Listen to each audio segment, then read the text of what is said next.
ఈ సంవత్సరం ప్రిలిమ్స్ ఫలితాలు వచ్చేసాయి. దీనిలో 10,000 మంది సక్సెస్ అయితే కొన్ని లక్షల్లో విఫలమయ్యారు. ఒకవేళ ఈ ప్రిలిమ్స్లో సక్సెస్ కాలేకపోతే అక్కడితో మన ప్రిపరేషన్ ఆపేయాలా? నెక్స్ట్ స్టెప్ మనం ఏం తీసుకోవాలి?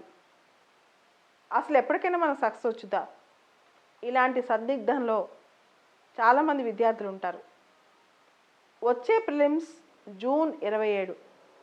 అంటే ఇప్పటి నుంచి ప్లాన్ చేసుకుంటే ప్రిలిమ్స్కి మెయిన్స్కి కేవలం 8 నెలల టైం మాత్రమే ఉంది.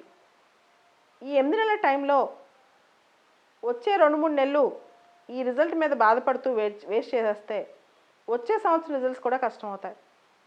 సో ఇప్పటి నుంచి ఈ క్షణం ఈ రోజు నుంచి నెక్స్ట్ ఇయర్ ప్రిలిమ్స్ మెయిన్స్ మొత్తం ప్రిపేర్ అయిపోతే అట్లీస్ట్ నెక్స్ట్ ఇయర్ అయినా పాస్ అయ్యే అవకాశం ఉంటుంది. ఈ రోజు నుంచి ఒకవేళ కనుక ప్రిలిమ్స్లో సక్సెస్ కాలేకపోతే మన మైండ్ సెట్ ఎలా ఉండాలి? ముందుగా పొద్దున్న నిద్రలేసేటప్పుడు, రాత్రి పడుకునేటప్పుడు మనం కొంచెం నిద్రలో ఉండంగానే మెలకు వచ్చి రాకముందే ఈరోజు మనం ఇండియాలో కల్లా ఎంత ఎక్కువ కష్టపడగలిగితే అంత ఎక్కువ కష్టపడి ప్రాక్టీస్ చేద్దాం. రేపే ఎగ్జామ్ అయితే ఎలా చదువుతాం అంత చదువుదాం. ఈ రోజుని నిర్లక్ష్యం చేయొద్దు అని ఫస్ట్ అనుకుంటూ లేవాలి. రాత్రి పడుకునే ముందు మన సబ్కాన్షియస్ మైండ్లో నిద్రలోకి జారే ముందు మనకి ఏ ర్యాంక్ రావాలి అన్నీ మనమే నిర్దేశించుకుంటూ మనకు వస్తుంది అని చెప్పి మనం సజెస్ట్ చేసుకుంటూ ఉండాలి. ఒక పాజిటివ్ మైండ్తో నిద్రలేసి ఒక పాజిటివ్ యాటిట్యూడ్తో పడుకుంటే ఆ రోజంతా మనం కొంత బెటర్గా పర్ఫామ్ చేయగలం. మరుసటి రోజు ఇంకొంత బెటర్గా పర్ఫామ్ చేయగలం. అలా కాకుండా నెగిటివ్ థాట్స్తో లేసి నెగిటివ్ థాట్స్తో నిద్రపోతే పర్ఫార్మెన్స్ ఆ రోజు కొంత వీక్గా ఉంటుంది. 8 నెలలకి ప్రాపర్గా ఒక టైం టేబుల్ వేసుకుని half day prelims, half day mains first 4 months practice చేస్తే, ఎందుకంటే ఈ సంవత్సరం ఒకవేళ ప్రిలిమ్స్ పాస్ అయినా మెయిన్స్ తక్కువ టైం ఉంది కాబట్టి నెక్స్ట్ ఇయర్కి రాసేవాళ్ళు మెయిన్స్కి ఇప్పటి నుంచి ప్రాపర్గా ప్లాన్ చేసుకోండి. ఎందుకంటే నెక్స్ట్ ఇయర్ మెయిన్స్ మళ్ళీ సేమ్ ఇదే ప్రాబ్లం. ఒక 2-3 months టైం ఉంటుంది కాబట్టి ఈ ప్రాబ్లం రాకుండా ఇప్పటి నుంచే మెయిన్స్ ప్రాక్టీస్ చేసుకుంటూ స్లోగా ఒక్కొక్కటి స్టెప్ ఎక్కండి.